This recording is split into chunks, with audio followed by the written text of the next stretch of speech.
Hello, everyone, and welcome back to another episode of Bobble Pod. On this episode, I'm excited to announce that I will be talking about my top digital trends for 2023.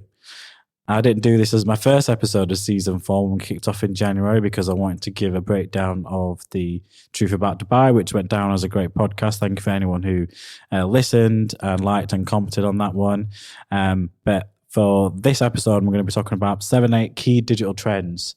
Well, digital marketing trends, some that you might be aware of, some that you might not be aware of, and explain how that will look out and plan out for 2023. But as always, don't forget to like, follow, subscribe. If you're on YouTube, as always, hello YouTube. Don't forget to click on the click button, the bell button, and subscribe if I can get my words out this morning. So yeah, let's get straight into it. So surprise, surprise, and I'm going to do a more detailed podcast about this one in particular after this recording, which is the first digital trend for 2023 is AI and the platforms like ChatGPT. And I'm going to say, does anybody know what actual GPT stands for chat? It actually stands for Generative Pre-trained Transformer. Now, I'm not talking about the Transformers films, but I mean, I did not know the GPT stood for that. I always realized, why was it called ChatGPT and not like chat.ai or something like that, which might sound a little better. Just a little branding tips for ChatGPT out there. But it is an open AI launched in November 2022 by a San Francisco company, and it has taken everybody by storm in terms of the capabilities. These days, you can't even get onto the platform without being in a queue or being notified when you can actually use the platform. It is a bit of it, I'd say, a game changer. And I'm going to say game changer because it's innovation. And when we look back at innovation within digital marketing, we have to look at which platforms came out and disrupted the market at all. And you can go back to MySpace, Facebook, Instagram, Twitter, TikTok, Snapchat, Pinterest, YouTube. All these platforms that are still here today is because they did something different, unique, and provide a platform. Same with the WhatsApp, just something as basic as a messenger is game changing. And then this is why the big companies like Meta end up buying Instagram and WhatsApp. It's why Microsoft bought LinkedIn. So I do see ChatGPT being picked up by a big company in the future, but that is their goal. And I think it's really interesting. I had a friend of mine, so big shout out to Ed Blakeway, who did a post about telling ChatGPT to pull out any anomalies from data. He gave a bit of a scripted code. And that is when I started really taking attention to the platform, because to me, ChatGPT was just a platform that wrote content to you. That's how it came across to me. That's how it was talked about online. Like, oh, people are writing content within a fraction of the time. They're basically asking a question to the platform. The platform's pulling out a detailed, unique response. And people are basically getting their blog content, website content, ads, all written for them, or descriptions done for them. Now, we have tried that, and I can tell you it's not that great. Not to say that it's not going to get better, but I always found if you're struggling to come up with headlines or descriptions for your ads, then something like ChatGPT is a good foundation, a good starting block. If you say, I'm trying, like, how would you sell X product? It will come out with certain lines or headlines or descriptions that you might not think of that'll help you think out of the box if you're stuck. So if you're an individual, you're a small business, you're a one-man business or 2 or 3 people, and you're managing everything in-house and you're trying to save time on content writing, it's a good starting point for you to have something pre-written and then adapt it according to your needs. So from that perspective, ChatGPT is good. The element which I was really excited about is actually getting it to play with other platforms like Excel and pull out data and code and see what it would do and normalize. And it was very interesting to me because we're trying to do something similar, but it's going to take us a lot of time to develop something with our own insights platform, with the AI side of it, which is obviously insight tracking. So the first digital trend is AI, artificial intelligence, and looking into that. And it's going to continue to be talked about all year. And I guarantee you in 2024, 2025, in some way or another, agencies, businesses will be using it to some degree. Now, how is that going to impact the content writing industry? I don't know. But Out of all my digital trends, that's the key one because it's a hot topic right now, and we're going to do a detailed podcast about it, and we'll go from that. The second one is, and I talk about this probably every year, which is video, but it's second on my list, which shows that it's the second highest priority if you think about it. Some stats I have here: 86% of businesses use video as a marketing tool, and 92% value it as an important part of their strategy. So, if you're still not doing video right now, look, even we're doing this podcast, it's recorded, we put it online, we create snippets from it, we share it. Why? Because it's an educational tool. And we visualize our education, our impact to be able to tell people, because when businesses and clients come to us, they see these shorts, they see this posted on our TikTok, our Twitter, our Instagram, our YouTube, etc., and think, actually, that's an agency out there putting out relevant, up-to-date information, and we can trust what they're likely to say because we educate. So that's why video is important. But some of the reasons why they're using video, which I found really, really, really interesting, as some stats say, is that 74% of videos and the purpose that they're created for is explainer videos. 74% is explainer videos. I honestly say, and it's quite interesting because I'm going to talk at a high school later this week at assembly, given my experience. And explainer videos are one of the most important. And the reason I highlight me going to primary school is because the information is all there. Students shouldn't really be failing. Students should be excelling because companies like us, other agencies, other people, other specialists, other experts are out there telling you how to use platforms, training you how to use platform. The information is there in an abundance, all in consumable video content with a guide of how to do everything. So if you want to learn Google Ads and you're going to an agency and you're pitching to an agency, my advice is go on YouTube and actually look at what is Google Ads. What are the basics and fundamentals of Google Ads? It will help you so much in that process of being hired as a junior because you've gone out and made the effort to learn something, and it's free because it's all on YouTube. So it doesn't surprise me that 74% of videos created and the purpose they're created for is explainer videos. And then it's social media, 68%, no surprise there in terms of how important social media is for not just brand building, but getting awareness. And presentation videos and video testimonials were next, 50% for presentation videos, 46% for video testimonials. So you can see the purposes of videos being created are very, very important. Even video ads and sales videos and product demos and teaser videos, etc. Internal videos such as like training staff, onboarding customers, etc. Video can be used to streamline everything. It's not just about ads, but remember, if you look at the reason why it's there, videos are there for other purposes. Now, that's why we record the podcast. It falls into that explainer videos, that educational element, so that people come to us. The next element, and it's really going to be key this year. So the next digital trend is cookie-free tracking. Now, this is an interesting one because if you don't know what a cookie is that little bit of code that identifies us as we browse online. So it allows us to do elements like retargeting. So if you've ever gone on to a platform like Skyscanner, TripAdvisor, Booking.com, and you've said, I'm looking for flights from Leeds to Tenerife, and then you've then gone on and you've gone to go see the latest football results to see if the Leeds play, and you drew and you're on skysports.com, and then you see flights advertised for Leeds to Tenerife by Jet2 or Ryanair or whoever it is. That is because of cookies, because they track you online. They track that you've been to a website, then they track you and allow us to target you wherever you go online, whether that's on your mobile, whether that's on your desktop, whether it's on your tablet, doesn't really matter. Now, an interesting stat is that Google announced that they will no longer be selling ads targeted by an individual user's browsing habits. What that means is that whereas we know what you're browsing, what websites you're visiting, and what you're doing online based on where you visit online, you might think, oh, that's scary. How did I know all this? But in order for you to access Google, in order for you to access Facebook, Instagram, all these platforms, all these games that you want, the exchange is your data for your ability to use it for free. That's why Instagram's free. That's why YouTube's free. That's why LinkedIn's free. Facebook's free. It's all free. Why? Because they want to track you as an individual, because that data is worth a lot of money to big brands that want to get their product in front of you to encourage you to buy. It's essentially how marketing is. Advertising, I say marketing, is to get people to buy things that they don't really truly want.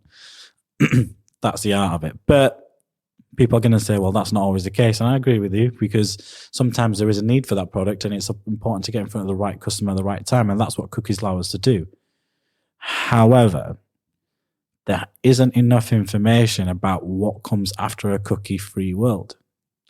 Now, I've been talking to a few suppliers, media suppliers, and we're looking at more contextual targeting. So looking at, if they're reading certain types of content or certain types of blogs. So for example, if they're traveling, and sorry to go back to the traveling example, they might be looking at things to do on a particular website in, let's say, Tenerife or in Barcelona.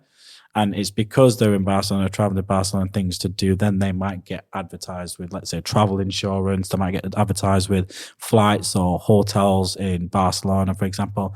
It's based on the type of context. But they're taking a step further, where they're looking at, if there's video content, what is the video content about, and can they contextually target from that way? So it will make things harder in terms of like doing very data targeting elements. And we're a data focused company, so we're trying to understand what's next, what the next trends, and how to adapt. And a lot of 2023 for us as an agency is to help understand what happens next in terms of a cookie free world.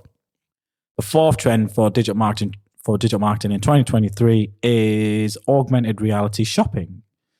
Now, this one's quite an interesting one, because I haven't done anything in augmented reality yet. But here's an interesting stat. The VR and AR technologies market is expected to reach 142.4 billion by 2023 globally.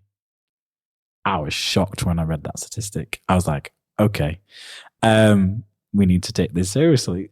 Okay, a little bit more. And I have talked about AR and VR, and a lot more has been done in virtual reality. I mean, just around the corner from our offices, there's an AR, VR like gaming place where you can go in as teams and elements. And we're seeing a real surge in people using the platform, but that also means a surge in people using it in terms of shopping online.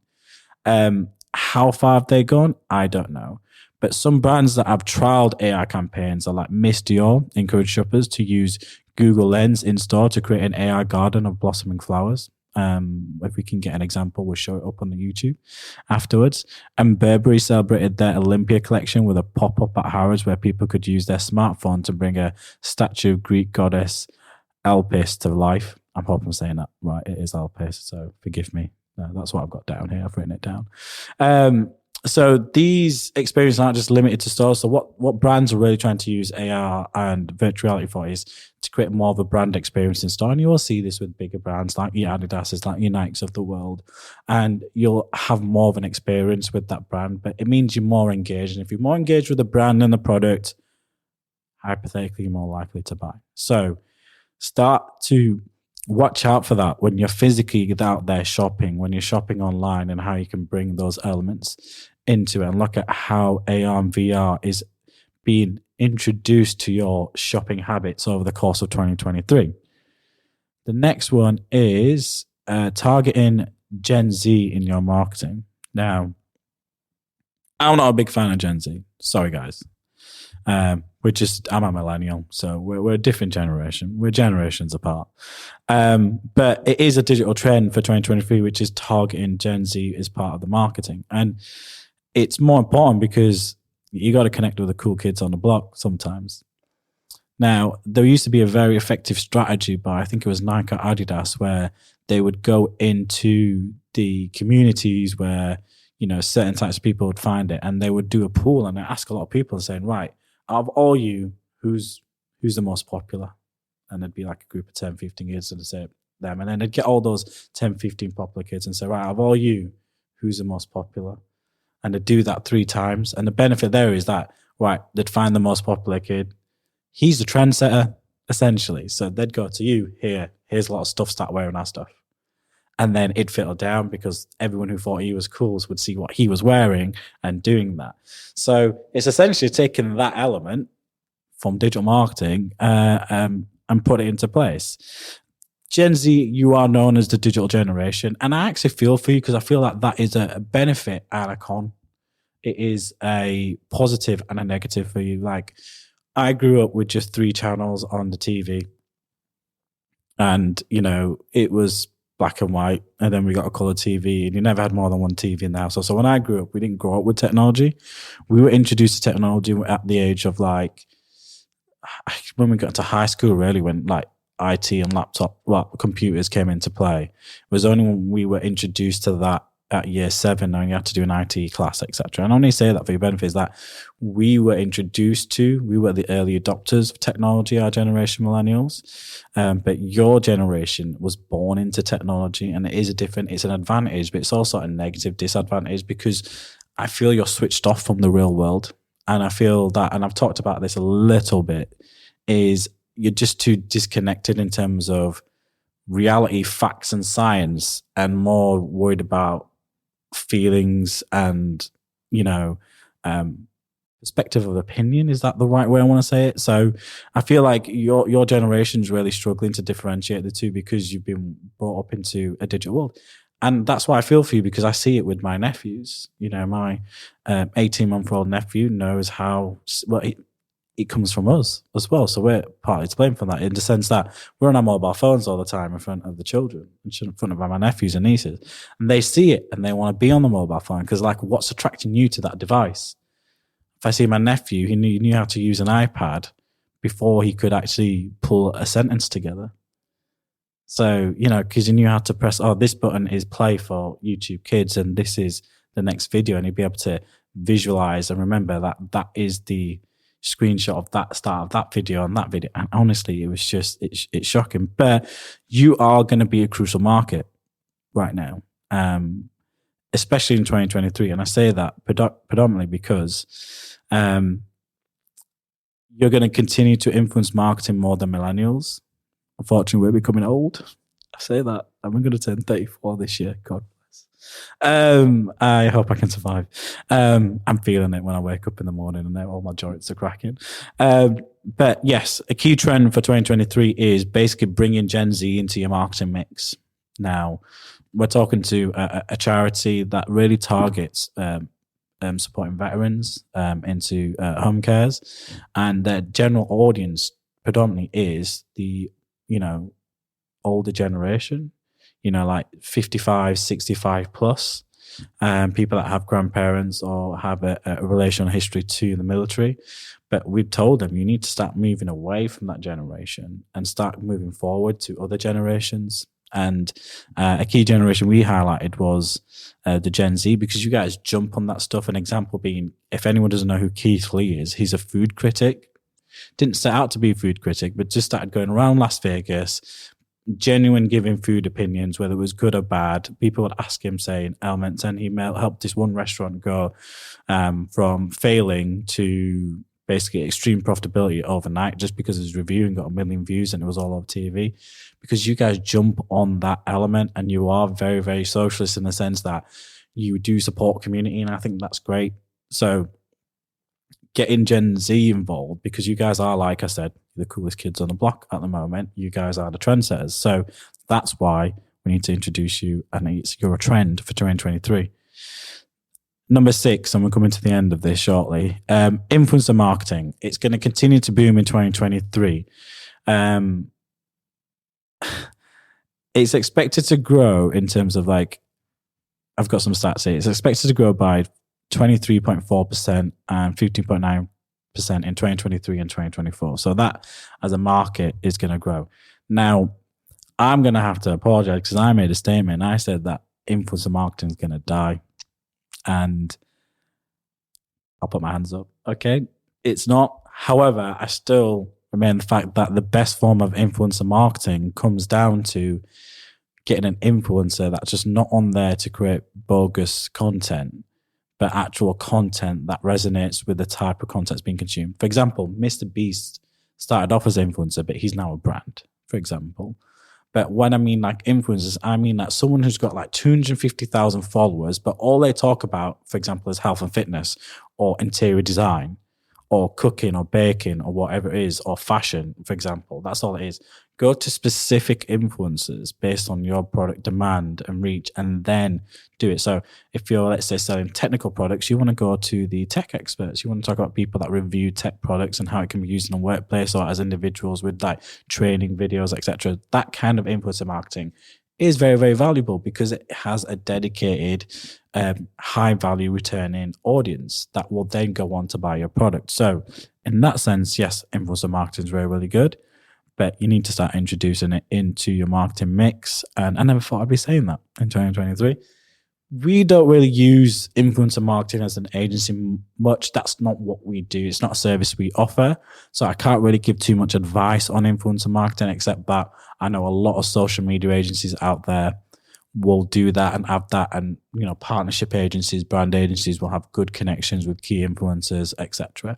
So if you're looking at diversifying your portfolio, diversifying your digital marketing in 2023, a platform that might be useful is to go out and start profiling different types of well-known influencers. And I always say the sweet spot is between like 250,000 to 1 million, because when you go above that to people with like tens of millions of views, the price point becomes really, really high. So if you don't have much budget, it's always good to go to the influencers that have a good set but very niche, so specific kind of audience that you want to follow, and then build from that if you get results. But measurement is everything. Next, second to last, so seventh digital marketing trend for 2023 is the increased use of TikTok, but for businesses. So TikTok continues to dominate. It's become such a big player in the social media space right now, and it's not going anywhere. We are actually launching when this episode comes out on our website at bobbledigital.com, there's going to be a detailed blog about these digital trends with all the sources to the stats and everything I've talked about. So on this one in particular, I want you to go to the website because there's 9 TikTok trends for businesses 2023, a link which I'm going to post on there, and we'll post it in the YouTube video description as well for you to have. But a key element now, one thing I'm just going to read out about that is one of the things that we're going to see from TikTok next year is the simplicity around business tools. They've already been making waves in improving the usability for businesses around their ads dashboard. I've been looking at some of the new targeting options they've launched for their ads, which are brilliant. And that's from Alison Battersby, a social media consultant with Avocado Social. Now, we're trialing a little bit of TikTok here and there, in particular with our beauty brands. It's a bit of a hit and a miss right now. I see it more as a brand building tool, engagement tool. However, I've had feedback from other experts in the industry, from other agencies, that I've seen really, really good ROI from it from a performance perspective. Now, then we trialed it with one client, which was a facial cream, but they only had one product. And I feel that because they only had one core product and not a range of products, that's why they didn't get the traction they wanted. And we told them to go into influencer marketing, etc., and try different forms. But I do see TikTok being a big part of our platform that we use in 2023 as an agency, especially as a business, as we use it, but also selling it to our clients as a platform to generate brand awareness, but also in the e-commerce place, in particular, selling products and services. And finally, my 8th digital marketing trend for 2023. I was going to do 10, but I could only think of 8. This one is voice search. So if you believe this, I would say the stats here are 1 in 4 people use voice search on their mobile device. 1 in 4 on average. So it's becoming more and more popular, specifically from an SEO perspective. Experts predict by 2024, the number of digital voice assistants in use will reach 8.4 billion. In other words, there will be more voice assistants being used than there are people in the world. I found that an amazing stat. Moreover, by 2025, the transaction value of purchases made through these devices is expected to reach $164 billion. So no matter who your favorite AI friend is, whether it's Siri, Alexa, Google Assistant, you can expect them to stick around. They're not going anywhere. They're integrated into households and other elements. So if you are out there and you're not adapting voice search into it, and a lot of that comes down to make sure your Google My Business is in place, but make sure that you're thinking about voice search because it's becoming very, very clear. I mentioned this in my trends for 2022. The reason I mention it in my trends for 2023 is because I see it playing a bigger part. And as part of our SEO strategy, we see it playing a really, really key tool from an SEO perspective. Because remember, if you've got a mobile device and you say, like, hey, I'm not going to say the word because my phone will go off. But, hey, Apple's AI, we'll call it.